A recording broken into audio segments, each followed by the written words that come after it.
Hello, hello, and welcome back to Shelf Talks, the podcast where we dive deep into the journeys of female founders bringing their product-based businesses to retail shelves. I'm your host, Roberta, and today I am talking with Maree Glading, founder of Evre, a natural skincare brand created specifically for teens, all the way from New Zealand, which is so exciting. Maree saw a gap in the market for clean, effective, and affordable skincare designed for young people, and she set aside to build a brand that empowers teens to feel confident in their own skin. Welcome, Maree. Thank you. Thanks for having me.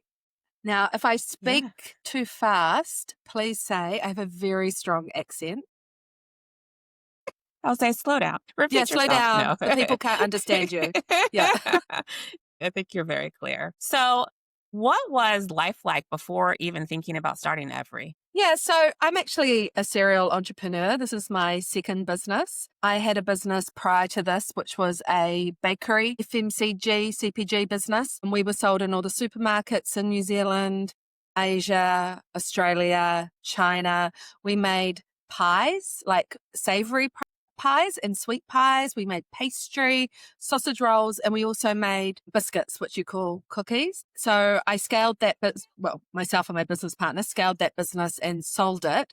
And I took some time off and went traveling with my family. But unfortunately, COVID hit and we had to come back from our travels, and I did some consulting work in the FMCG space because I specialize in growth and helping companies, particularly New Zealand companies, export.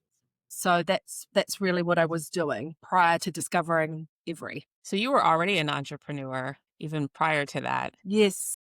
But I mean, my background is FMCG. Like I've worked for Nestle and Pepsi and a lot of those big corporates here in New Zealand, Australia, the UK. So I have come from that classically trained background too. Which is great. So you've had both to kind of help in really developing and having a strong brand in the market. So with that, were you even thinking about starting another brand after experiencing it and kind of doing your own thing? Was that something on your mindset? Yeah, I mean, I really wanted to try and do something on my own because last time I had a business partner and I had this time around a lot more confidence and felt like it was something that I could have a go on my own. I did try to get a job, but basically I'm unemployable. So I just sort of thought, well, I didn't have a lot of choice but to start a business really. And whilst, we did do well out of the sale of our business, I couldn't retire. So I had to keep going. And I felt like I was still young. When I sold the business, I was 40 and I felt that I had another business in me. So what made you think about starting Evre? Yeah, so I did spend a lot of time in the US, and I guess just by osmosis, I absorbed a lot of what was happening in that market when I went traveling with my family. My daughter at the time was 12. She had a few pimples, not serious acne. She was getting into skincare. She wanted to buy all the things. I was very confused as a parent. I was like, oh, okay, well, I want you to use skincare because I think it's part of self-care and it's good to get a good regime together. And, obviously I don't want her not to feel good about herself. Right. But as a parent, I was just really confused by what she should use. And then as I started to research more and more, I realized that not all skincare is created equal. A lot of brands don't use ingredients that I consider fully safe or appropriate for children of that age. And then at the same time, I saw her using brands like Cetaphil and CeraVe and Burt's Bees, which, they're good legacy brands, but they are pretty old fashioned, some of them very medicinal looking. I was like, why are you making a TikTok with a Cetaphil bottle? Well, it's not the coolest looking thing. I was like, Right. There's got to be a gap in the market for something that gets my tick of approval as a mum.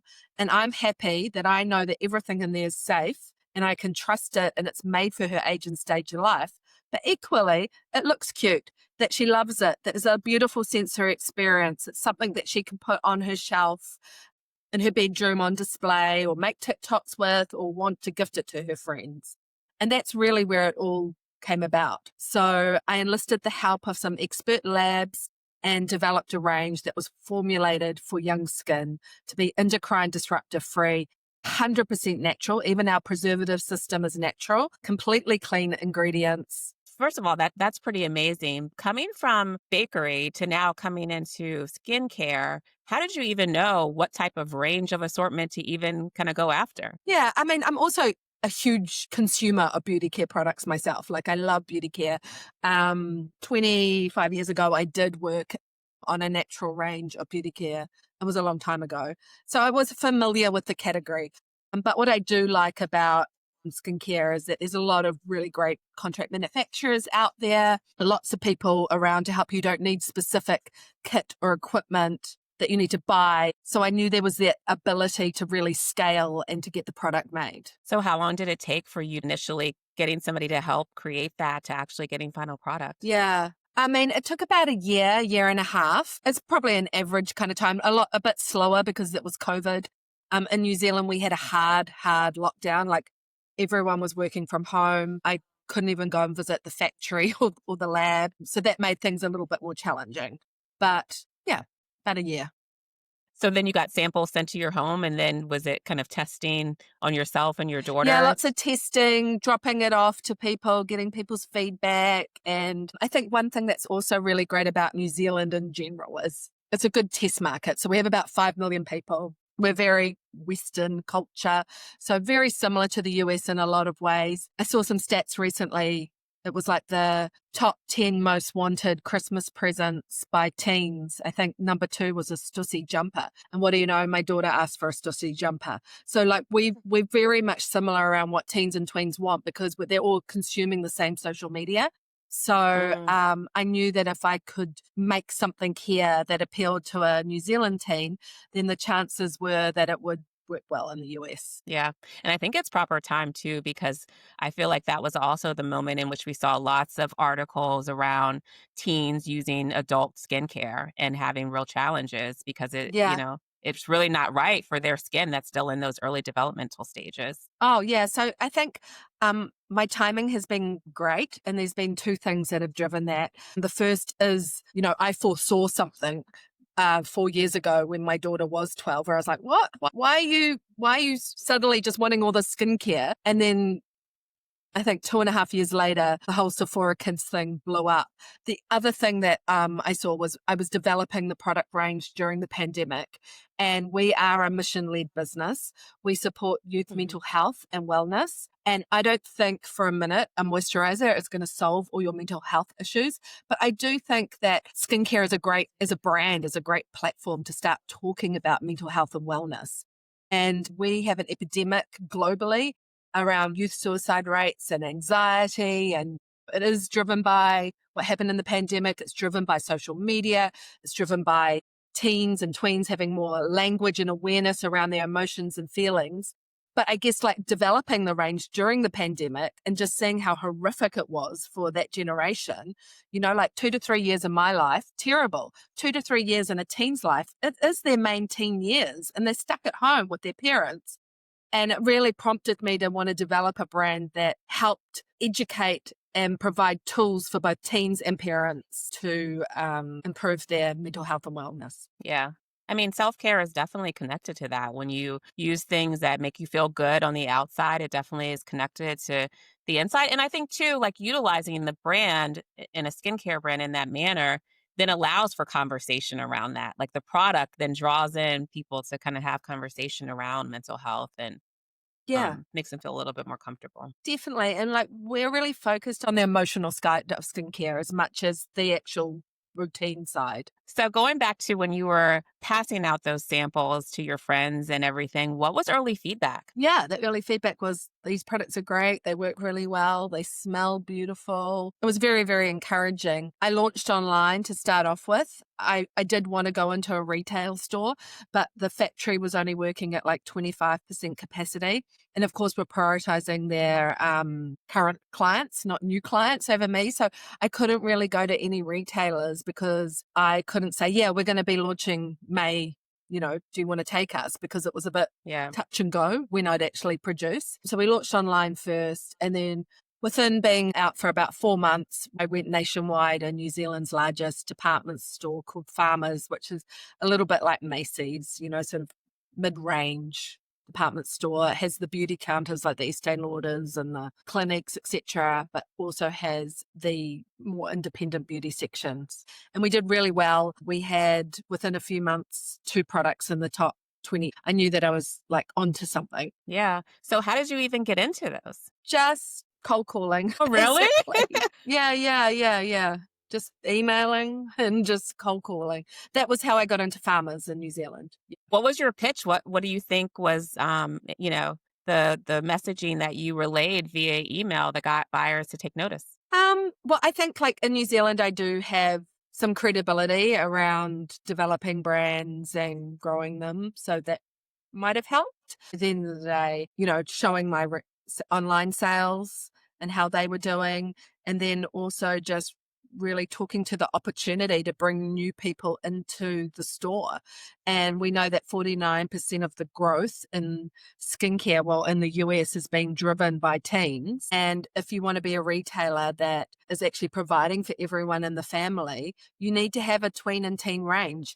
Lots of retailers have a kids or a baby range, which is arguably a shorter time in your life than being a tween and a teen. So there is real opportunity there to grow the category and bring in new users with something that's actually different. It's not just another natural brand for millennials. Yeah, and I guess you could probably say it's definitely incremental because it is kind of white space opportunity for growth. Yeah. So how did you get your products to be top products within that store? What was the marketing tactics or how did you drive awareness? Well, in New Zealand, it was just focusing a lot on influencers and in-store demonstrations and social media and TikTok, Instagram posting, PR, telling our story. That's what we did in New Zealand. It's a small population, so it's a lot easier to get that momentum and traction than you would probably get in the US. 5 million people. It's like one city, one like central city.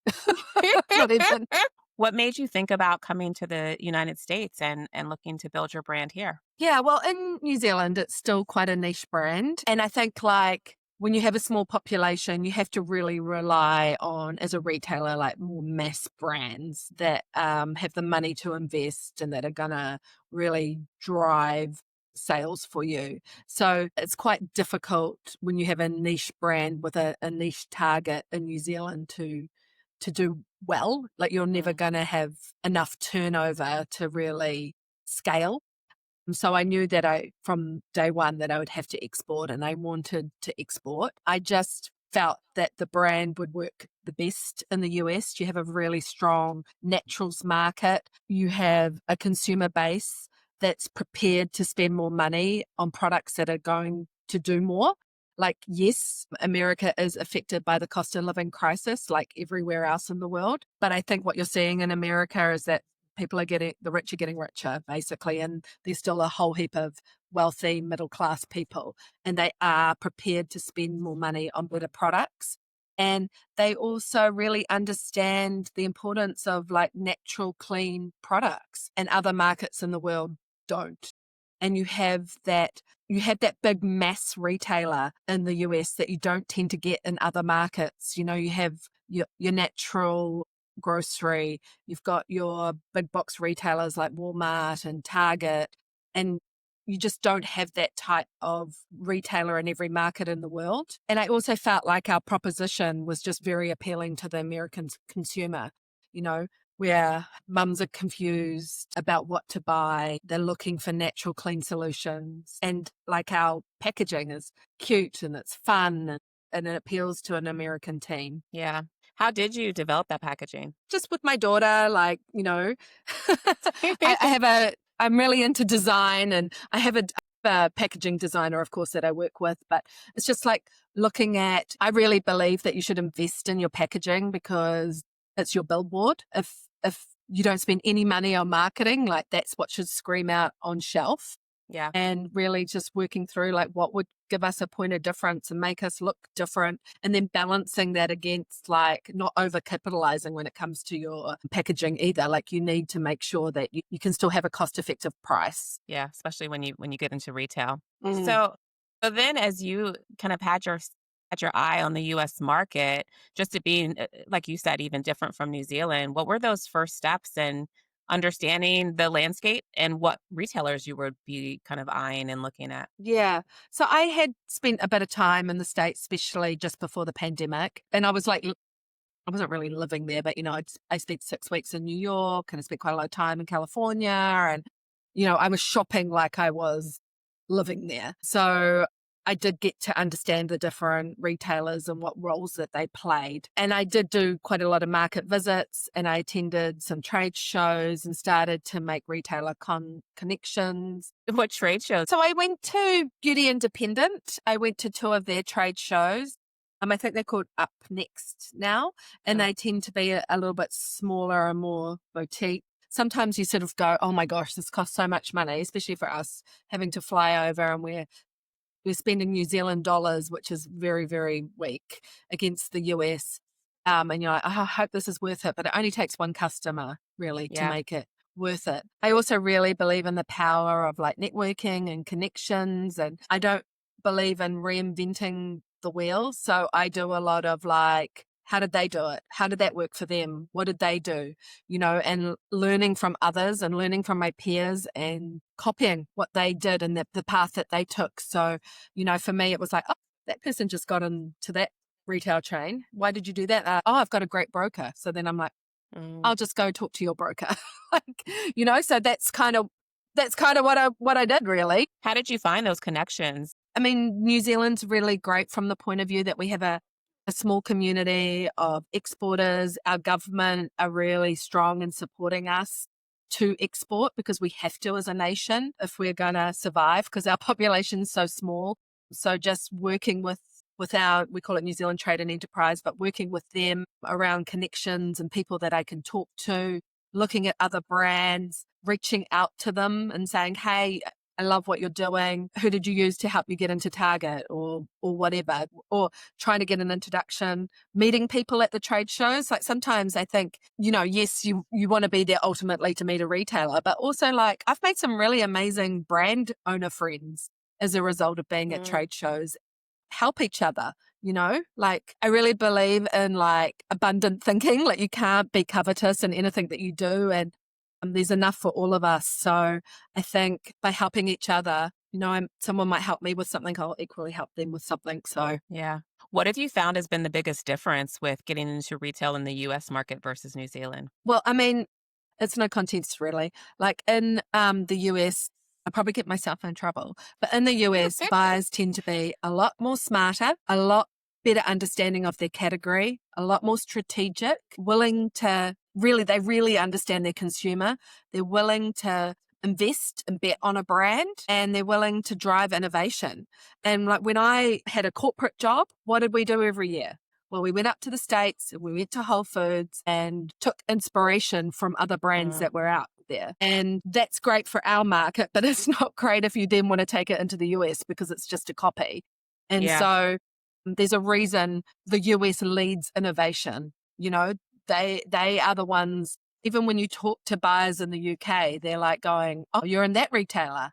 What are you doing there? Because everyone looks to what's happening in the US. It's the old saying, if you can make it in America, you can make it anywhere. Is that one of your goals in the brand is to kind of start with the US market and then have opportunity to kind of go globally, even outside New Zealand? Yeah, we're a 97% turnover business based in the US. We are a US business. We manufacture in the US. We have a 3PL in the US. Yeah, everything is focused on the US. And of course, we would like to look at other markets, but I think that there's a lot of work to be done there for us. And, when you have only X amount of money, you've got to make it count. Also, like we have a very lean team, so we can't stretch ourselves too much. And I've been very fortunate to onboard recently a lot of amazing retailers, and I really want to do a good job. So that's really where my focus is. Yeah, I feel like you've definitely been very aggressive in connecting and getting into a lot of retailers in the US market. So, what was the first retailer that you were able to get into here? Yeah, so the first retailer was Growth Collaborative. I don't know if you're familiar with them, but they're a Yeah. online ethical retailer out of San Francisco, ambient products. The way I look at getting into retail is a little bit like it's like a domino strategy, like one falls and then they all fall a little bit and you've got to work out what way you want them to fall. And I think the great thing about Grove was, they have a very rigorous and thorough process around brands, your ingredients, your claims. I mean, it took like 6 months. And I think, that sent a really strong message to the market that we were a credible brand that did meet certain standards. So that was a really great one to start off with. So Grove was the first, and then we got into KeHE, the naturals distributor, and we're an Elevate customer with them, which is great because it means we get a little bit more attention. And we've been working with Infra and NCG around driving our independent grocery retail. And that's really important to me because I think these smaller retailers can really support you. They can be really strong advocates for you. And they also attract for us the ideal kind of shopper, the shopper who's willing to pay a bit more for a brand that is better quality and, has higher standards. Then we got into Kroger. So that was a big deal. We went nationwide with a seasonal line with them, and we're now in 720 stores. We really wanted to just focus on their premium stores and make sure we're in the natural set with them. I didn't want to go too big too soon. I wanted to make sure that we could attract the right shopper and be really focused in that area. Then we launched into Sprouts. So we're in Sprouts now, which is a great retailer, an excellent fit for us. We're in Nordstrom online, we're on Ulta online, we're trialing our products in some Nordstrom stores. And the most exciting is we're launching nationwide with 6 SKUs with Whole Foods early next year. Oh, wow. So that is incredibly exciting for me because they've always been my dream retailer and they've been amazing to work with, and you really feel their support and their backing. Yeah, so it's exciting times. Yeah. I mean, so has your strategy been, because it does seem like every week you're talking about a new launch, right? A new retailer. I mean, I feel like I'm like, wow, this is pretty impressive. I think it's just sort of happened like that.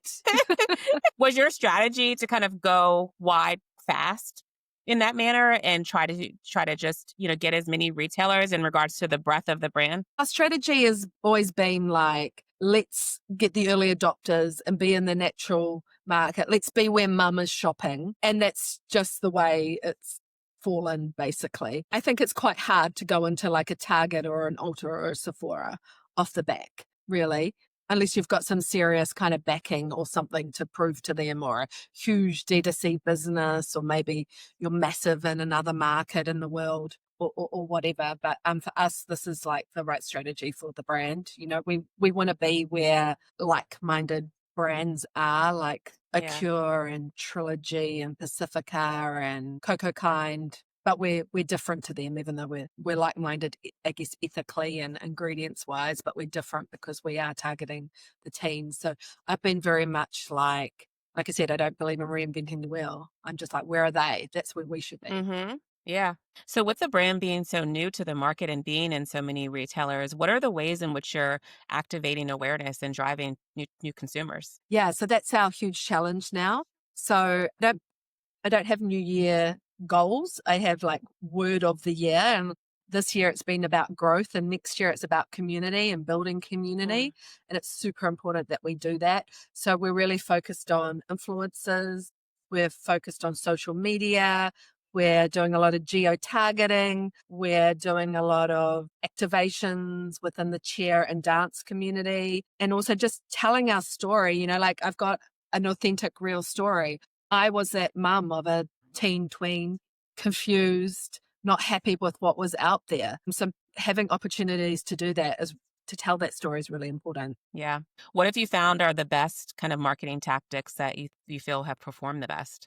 I think sampling works really well because we really believe in our product, and we know once people use it that they'll keep buying it. We're really focused on like our minis and encouraging trial. I think word of mouth is always the best way to also encourage that. So any way that we can work on word of mouth and building a community is really important. Yeah. I know at one point you did have a package change. Was that part of the Grove collaboration that triggered that, or what actually was the catalyst for that change? Well, we changed it after we went into Grove, and really it was about scale. So In beauty, the MOQ, so the minimum order quantity on packaging, is really, really high. And we always wanted to have, it sounds very basic, but we always wanted to have a different color for every variant so that it was easy for consumers to tell what they were using, and it was easy for merchandisers and people to see on shelf what the different SKUs were.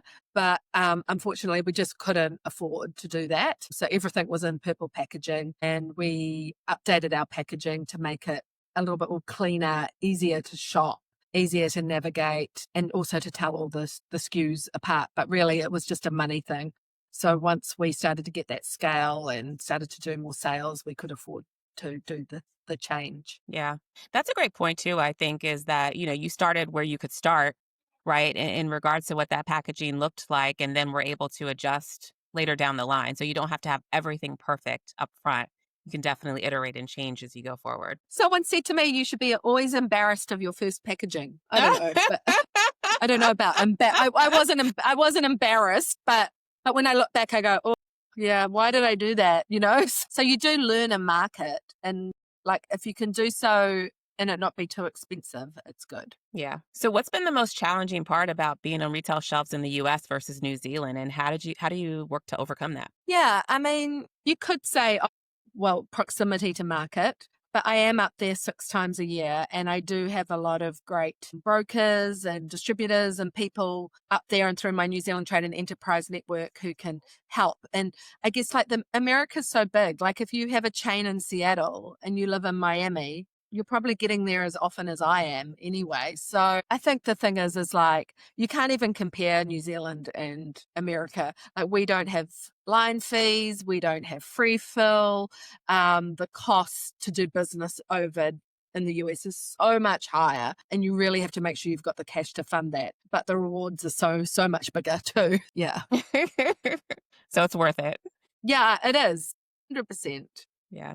So what's been the biggest lesson learned kind of the hard way in scaling Every? I think for me, it's like just constantly, it's more of a personal one. It's about constantly, you need to have belief and confidence in yourself and what you're doing, and being true to your story and your proposition, and just constantly going back to that. It's really a mind game when you're an entrepreneur more than anything. And I think, you do have sometimes you have tough days, and I have got a nose. I've been very fortunate to get into a lot of retailers, but I've also had quite a few say no to me, and, investment and people like that saying no. And you just gotta ride through it, and you've just got to have that resilience and that tenacity and that confidence that you are doing something that's trying to make a difference for your consumer, and is also going to drive category growth for your retailer. Yeah. How do you handle those no's? I think no's are information, so I'm kind of like, no, why? You think that's too expensive. You think it's the wrong size. You think we're not ready yet. We need more distribution points. Great. I'll come back to you in a year's time. Like I don't know. So it's a bit sort of water off a duck's back. Like I'm like, that's fine. And I would rather a quick no than a long no. Like tell me a no now. Don't tell me a no after I've been trying to contact you for 6 months, because I can pivot and change and move on. It's when you're like hanging on to something, maybe they'll say yes, or maybe it's a maybe now. You know what I mean? That's the worst. Just say no and I'll move on. It's not meant for me. It's not meant for me. And let me know why. And then to your point, I can come back later when maybe some of those points have been now checked off and there's opportunity again. Yeah. Yeah. Or maybe it just wasn't right in the first place. Yeah. So how do you really stay inspired and connected to your why you started the brand, your daughter, when things really get tough? Yeah. I mean, I've risked a lot personally. Like I've invested so much more money in this business than I ever did in my last one. So that definitely makes me stay connected to what we're trying to achieve as a business. But also I really believe in the purpose of the business. And I have teenagers. I see the things that they face every day. And at that playground, it's ruthless. It's a Hmm. tough place to be. And even though, and my kids are a lot more privileged than most. So, when I hear these stories and when I see things, I think, no, we need brands out there that do better and actually help. So that's what we're trying to do. Yeah. Yeah. How does your daughter feel about the fact that you started a brand based on a need that you saw within her? Yeah, well, I mean, she's not as outgoing as me, so, like, for her, it's quite embarrassing, but I think she's secretly proud of me, and she uses the products, and she gives it to her friends, and she loves all our visits to America all the time. You know, we can go to Crumble Cookie and Brandy Melville, so she's pretty happy about that.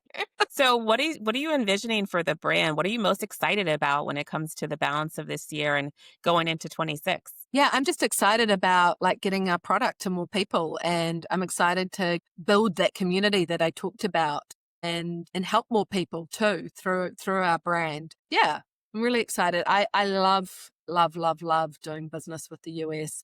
I love the positivity. I love the forward thinking. I love how strategic and smart everyone are, and it really fills my cup, and I'm just looking forward to meeting more amazing people in the US, basically.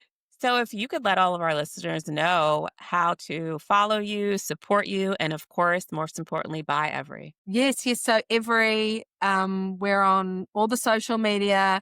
It's every, like, EVRE self-care, and then me on LinkedIn. Please follow me on LinkedIn. I love a bit of LinkedIn, so it's just Maree with 2 E's, Glading with 1 D, so give me a follow. I accept everybody. Excellent. Well, thank you so much, Marie. Definitely some great conversation. I'm excited. Continue to see the growth in what you're doing in the States and getting into more retailers and landing in the one you had at the top of your list as you go into next year with Whole Foods. Yes, thank you so much. I really appreciated the time and loved the opportunity to be able to tell you what we're doing. So Yeah. exciting.